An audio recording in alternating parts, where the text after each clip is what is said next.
diharamkan oleh Allah, yang dilarang oleh Allah, takun a'badan nas, niscaya kamu akan menjadi manusia yang pandai ibadah.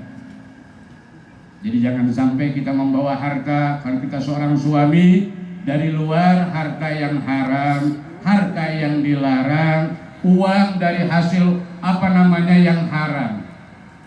Begitu juga istri, kan kadang-kadang ada yang suaminya nggak kerja, istrinya yang kerja. Yang penting sama-sama, jangan barang yang haram dimasukkan ke rumah. Inilah pesan Rasulullah. Pertama, karena Nabi kita, beliau Kanjeng Rasul, maha kaya, kayanya luar biasa. Tetapi kaya apa? Kaya hati. Kalau secara materi sama saja. Beliau bahkan sering, kalau pagi hari begitu ditanya, wahai istriku ada apa hari ini? Cuman ada air jam-jam ya Rasul, aku niat puasa. Seringkali baginda Rasul puasa bukan hanya Senin Kemis, karena memang yang dimakan pun nggak ada. Makanya kalau kita umatnya, kan kebanyakan kalau kata orang di kampung ngeluh mulu, dikasih habis gajian ngeluh, belum gajian ngeluh, punya duit ngeluh, kagak punya duit apalagi. Lah kapan kagak ngeluhnya? Suaminya ngeluh, istrinya ngeluh melulu. Makanya kata Rasulullah, takut, tinggalin kalau yang haram, jangan sampai ada di dalam rumah tangga. Kalau kita ingin mencapai keluarga yang sakinah, punya ketenangan, bukannya banyak, walaupun sedikit, yang penting cukup. Kan kalau cukup mah, ya namanya juga cukup. Sebetulnya menciptakan kebahagiaan harus dari hati. Menciptakan kebahagiaan di dalam rumah tangga harus sama-sama. Walaupun makan, kalau kata orang kampung mah Pak, makan nasi sama garam doang. Kalau kita seneng, enak apa kagak? Enak, walaupun pakai daging, kalau hati kagak seneng, mikirnya keluar terus, nggak akan jadi darah daging. Walaupun makan pakai garam, pakai kerupuk lagi, cuman alhamdulillah, seneng kita nerimanya, jadi darah daging. Makanya kata Rasulullah itu pertama konsep, ittaqil maharima warda bima qasamallahu lak takun agnan nas. Kalau kita ingin hidup menjadi orang yang kaya, pengen jadi orang kaya, pengen jadi orang miskin? Hah? Ya kan pengennya miskin mulu robannya. Saya mah kagak punya apa-apa. Salah. Dikasih mata buat ngelihat, alhamdulillah. Lah gimana kagak kaya? Bapak-bapak kalau nggak kaya nggak datang kemari Pak. Gimana kadang-kadang kita mengukur kaya, kalau di kantong punya duit kaya, di kantong lagi kempes miskin. Padahal masih bisa melangkah, kuping masih bisa dengar, ya kan, mulut masih bisa ngomong, kemudian hidung masih bisa mencium. Alhamdulillah kita orang kaya. Jangan pernah kita zolim dengan diri kita, merasa ya saya mah orang apa, orang kagak punya. Ya Allah, kita bisa melangkah, alangkah mahal. Nikmat sehat ini mahal. Coba kalau kita bandingin berapa banyak saudara-saudara kita yang terbaring di rumah sakit hari ini, duitnya banyak, apa bisa duit bisa ngebelain dia? Kagak. Tuh, makanya kita orang kaya. Makanya konsep kalau pengen jadi orang kaya, kata Nabi, warda bima qasamallahu lak takun agnan nas. Ridholah kamu, menerimalah kamu dengan apa yang telah diatur oleh Allah. Takun agnan nas, niscaya kamu akan menjadi manusia yang kaya raya. Jadi orang yang kaya itu adalah orang yang selalu ridho. Istri diberikan gaji oleh suami, yang pertama ucapin alhamdulillahi rabbil alamin. Berapapun rizki yang dititipkan oleh suami terhadap istrinya, kalau dia ridho, pasti dan yakin dia akan jadi orang kaya. Walaupun 1 miliar lagi dikasih, kalau dia nggak ridho, tetap jadi orang miskin. Makanya Nabi ajarin sama kita, urusan dunia melihatnya ke bawah. Kalau kita pengen jadi orang kaya, urusan agama ngelihatnya ke atas, jangan dibalik. Artinya apa? Urusan dunia melihatnya ke bawah. Kita bilang susah banget. Begitu kita ngelihat nengok ke bawah, saudara-saudara kita ada yang lebih susah apa kagak? Masya Allah, banyak saudara-saudara kita yang lebih susah. Akhirnya kita bisa bersyukur, alhamdulillah. Saya mau makan biar pakai nasi putih sama ayam juga. Sama ayam. Ada orang sini yang makan sama ayam? Ya kali. Iya, biar supaya jadi orang kaya, ya kan? Kata Pak Suherman, dia tiap hari makan sama ayam bareng. Iya. Iya, luar biasa, orang kaya namanya juga, ya kan? Jadi kalau kita jadi orang kaya, Masya Allah, Pak. Begitu melihat ke bawah, yakin, alhamdulillah. Kita bilang susah, saudara kita masih banyak yang lebih susah. Saat kita sakit, kalau orang kampung mah meriang. Apa namanya meriang?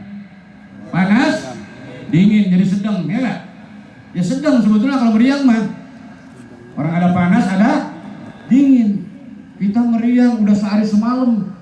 Kita ngelihat lagi ke bawah, Masya Allah, saudara kita mah udah 3 hari 3 malam. Yang sehari semalam, alhamdulillah. Yang 3 hari 3 malam ngelihat lagi ke bawah, alhamdulillah. Kata yang hari itu udah 3 hari 3 malam, saudara saya mah tuh, tetangga saya udah seminggu agak bangun-bangun. Yang udah seminggu ngelihat lagi ke bawah, masih alhamdulillah. Tetangga udah 2 minggu, ada lagi yang udah 2 minggu, ada yang udah sebulan. Sampai yang udah sebulan masih bersyukur kalau melihat ke bawah, alhamdulillah. Kata yang udah sebulan, saya mah dikasih sakit kayak begini mah, tetangga mah kemarin dianterin ke kuburan kagak pulang. Masya Allah, panggil Pak Amil, bener gak? Nah, kita bersyukur, Pak. Makanya maksud orang kaya mah gampang, syukuri nikmat yang Allah berikan kepada kita. Makanya kata Nabi, warda bima qasamallahu lak takun agnan nas. Seberapapun rezeki yang Allah berikan, kalau kita syukuri, yakin rezeki itu akan ditambah oleh Allah Subhanahu wa ta'ala, ditambah berkahnya, ditambah maslahatnya di dalam keluarga, apalagi keluarga yang baru. Masya Allah, Allah Subhanahu wa ta'ala begitu kasih sayang sebetulnya sama kita semua. Makanya kalau kita ridho, ikhlas menerima apa yang Allah telah atur, yakin kita akan jadi orang kaya. Dan yang ketiga, kata baginda Rasul, wa ahibbu linnas ma tuhibbu li nafsik takun musliman. Cintai dan sayangi olehmu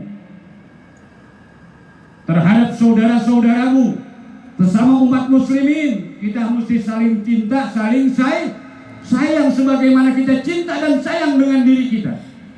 Takun musliman, niscaya kamu akan menjadi orang muslim. Orang Islam adalah orang yang selalu mengedepankan rasa kasih sayang. Jangan tetangga susah, tetangga lagi susah, kita lihat, dengar, belum makan tuh orang, ya kesian banget, dibagi, kagak punya pikiran itu mah. Jadi orang Islam adalah orang yang selalu mengedepankan rasa kasih sayang. Apa yang dikatakan kasih sayang? Sesuatu yang kita punya harus kita bisa memberi, namanya ngasih. Untuk sayangnya buat siapa? Ya buat kita. Makanya dibilang bersyukur. Kalau bahasa Arab, kalau bahasa orang Padurenan, bahasa kita nih, yang namanya bersyukur, terima rezeki, mesti ada yang kita terima, mesti ada yang kita kasih. Ini mah pengennya nerima doang, ngasihnya kagak mau. Bagaimana mau berkah? Ya saya mah Pak RW diajak maulid. Ya saya mah orang kagak punya Pak RW. Lah kagak ngasih-ngasih. Ya Pak RT saya mah kagak punya. Itu bahasa yang kayak begitu. Di mana yang dikatakan bersyukur? Syukur itu terima kasih, menerima. Rezeki harus ada yang kita terima, harus ada yang kita bisa kasih untuk orang lain. Makanya kata Rasulullah bahwa umat Islam adalah orang yang selalu mengedepankan rasa kasih sayang. Jangan pun banyak, sepotong lagi makanan, Mbak. Kalau kita sedekah sama orang yang membutuhkan, punyanya cuman singkong rebus, boleh apa enggak? Bisa jadi singkong rebus yang akan menghantarkan kita menuju surganya Allah Subhanahu wa Ta'ala. Jadi jangan nunggu kita nanti kalau udah punya dah, bohong. Orang sekarang aja punya sayang, apalagi kalau udah banyak. Makanya dipinta jariah, dipinta sodako. Ya sedikit gak enak, malu sama panitia. Sedikit mal, begitu banyak sayang, akhirnya mah kagak pernah. Nah makanya harus kita bersyukur. Kata Rasulullah, wa ahibbulin nas ma tuhibbu li nafsik. Cintai sayangi olehmu kepada sesama manusia sebagaimana kamu cinta dan sayang terhadap dirimu. Takun musliman, niscaya kamu akan menjadi orang muslim. Orang Islam adalah orang yang menunjukkan rasa kasih sayang dengan siapapun. Kita berbuat baik, Pak. Jangan pun sesama umat muslim. Di zaman Kanjeng Rasul Nabi kita Muhammad SAW, banyak para sahabat yang dibuktikan oleh Allah karena sayang. Jangan pun manusia, binatang sekalipun. Ada seseorang sahabat masuk surga disebabkan anjing. Kok bisa jadi orang masuk surga karena anjing? Kan anjing barang yang haram, nejis. Nejisnya mughaladzah lagi. Jangan kita ngelihat anjingnya, Pak. Anjing yang nyiptain siapa? Allah. Jadi kalau kita mau berbuat baik, jangan kita ngelihat makhluknya. Ngelihat tetangga, mau nolongin sama tetangga, dia mah orangnya jarang bergaul, aku bisa ditolongin. La ilaha illallah.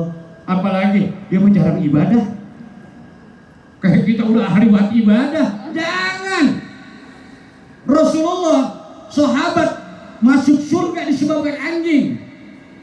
Begitu dia berangkat mau ke masjid, bawa air, kan di sana padang pasir yang tandus air langka, bawa air seember.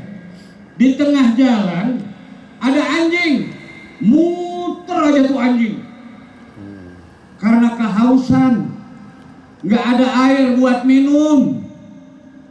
Tuh, manusia kan kita dijadikan khalifah di muka bumi ini.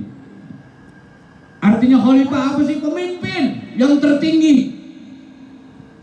Begitu ngelihat anjing lagi muter aja kehausan, itu sahabat berhenti, dideketin. Dia bawa air, buat apa air yang dia bawa? Buat wudhu. Akhirnya dia putuskan, dia kasih minum anjing. Habis tuh air seember. Udah habis air seember, tuh anjing habis dikasih minum, seger, langsung lari. Pantes apa kagak? Pak Mustaro, pantes apa kagak kira-kira? Hah? Anjing terus lari, pantes apa enggak? Lepas anjing namanya juga. Nah coba kalau dia terima kasih Pak Mustaro, ya enggak? Wah, Pak Mustaro bingung. Lah kabur dia. Anjing, makanya ini kan kita kadang-kadang mau tetangga, mau saudara, jangan kayak nolongin anjing kejepit, kan gitu. Ntar bakal kita tolongin, kagak inget sama kita. Jangan, biarkan saja. Ini contohnya, sahabat begitu habis dikasih minum tuh air udah habis, kabur tuh anjing. Ya pantes, namanya juga binatang, namanya juga. Kalau dia terima kasih, kita yang bingung. Udah, waktu zuhur datang, terus sahabat mau sholat. Manusia mah kita dikasih akal. karena waktunya udah sampai, air kagak punya, diganti dengan tayamum. Ibadahnya sah, anjing selamat, kagak mati kehausan. Makanya tuh sahabat masuk surga bukan karena amal ibadahnya, bukan karena sholatnya, bukan karena puasanya, karena cinta dan sayangnya yang tinggi kepada makhluk Allah Subhanahu wa ta'ala. Ngasih minum anjing doang. Kalau kita kan kagak, serakah. Orang saya buat wudhu punya saya segini-gininya. Tuh, bahkan kalau musim panas juga tetangga pada kekeringan. Sumur kita banyak airnya, tetangga minta air. Pintunya dikunci, cuman bukan orang sini, bukan orang belah sono, ya kan? Minta air melulu, emang lagi kagak ada. Makanya kita bersyukur. Kata Rasulullah, orang muslim itu adalah orang yang selalu cinta dan sayang terhadap dirinya, cinta dan sayang kepada sesamanya. Bahkan makhluk Allah, kita sayangi, itu bisa memberikan syafaat kepada kita. Dan yang terakhir, Rasulullah berpesan kepada kita, wa ahsin jaroka takun mu'minan. Kata Nabi, berbuat baik kamu dengan tetangga-tetanggamu. Nih, karena ini intinya adalah untuk pertama kali anak kita menjalankan rumah tangga. Ini kita yang hadir dulu pada rumah tangga semua.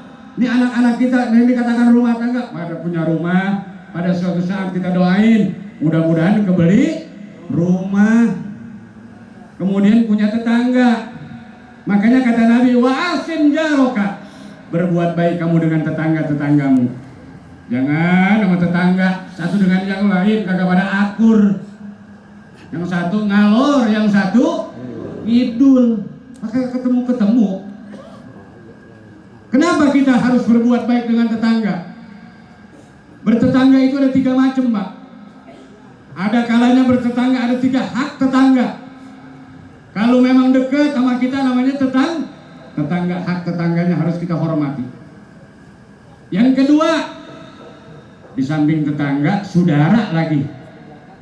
Ada saudara kandung, ada saudara misan, ada yang pernah besan, macem-macem dah saudara tuh. Udah deket juga namanya tetangga. Yang kedua, saudara. Hak saudaranya harus kita jaga.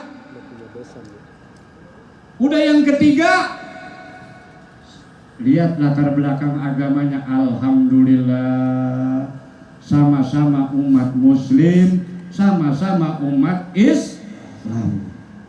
Jadi pertama hak tetangga, yang kedua hak saudara, yang ketiga hak seagama.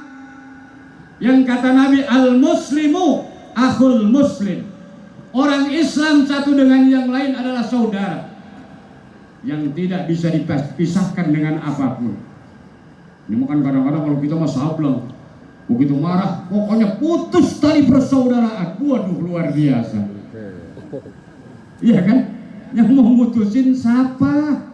Orang kata Nabi, al-muslim akhul muslim. Orang Islam satu dengan yang lain saudara. Nah kalau dia dekat, udah tetangga juga, saudara juga, seagama juga. 3 hak yang harus kita pelihara. Yang kedua, kita bertetangga ada 2 hak, ada 2 kewajiban. Rumahnya berdekatan sama kita, namanya tetangga, hak tetangga harus kita jaga. Kemudian kita lihat persaudaraannya. Oh, dia mah dari Jawa Timur, kita mah orang orang sini. Makanya bertetangga mah boleh dari mana aja. Namanya juga bertetangga. Ada yang dari Jawa Timur, ada yang dari Jawa Tengah, dari Sumatera. Alhamdulillah. Dari latar persaudaraan tidak ada, bukan saudara kandung, bukan saudara misan, karena memang dekat namanya tetangga. Dilihat dari latar belakang persaudaraannya tidak ada. Tetapi lihat lagi yang kedua, yang ketiga, agamanya apa? Islam. Al muslimu akhul muslim. Orang Islam satu dengan yang lain saudara, dari manapun dia berasal. Jangan ini mah kadang-kadang mau jadi imam, nggak boleh dia mah orang bukan orang sini. La ilaha illallah. Ini kan kadang-kadang sombong bener kita. Dia mah bukan orang sini, orang dari belah sono. Siapapun dia, kata Rasulullah. Rasulullah menyatukan umat dari Mekah ke Madinah.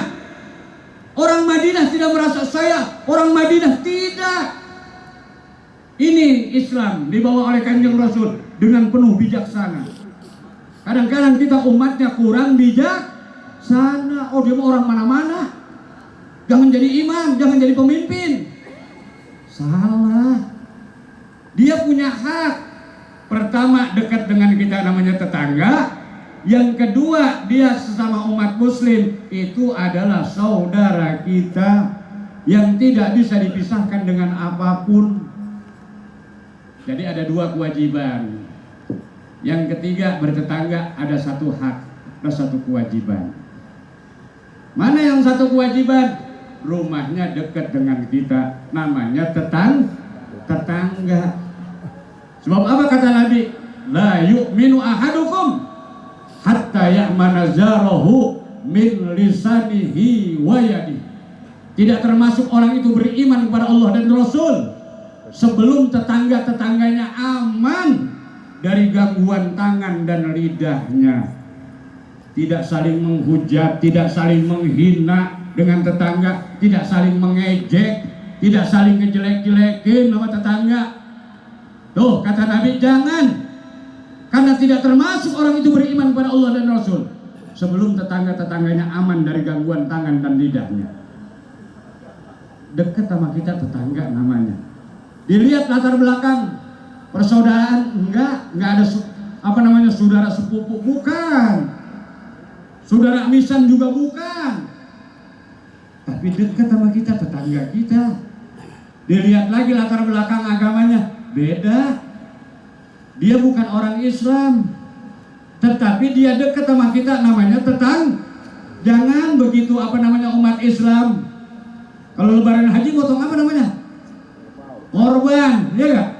Dia mah bukan orang Islam, jangan dibagi. Salah. Bagi, dia punya hak.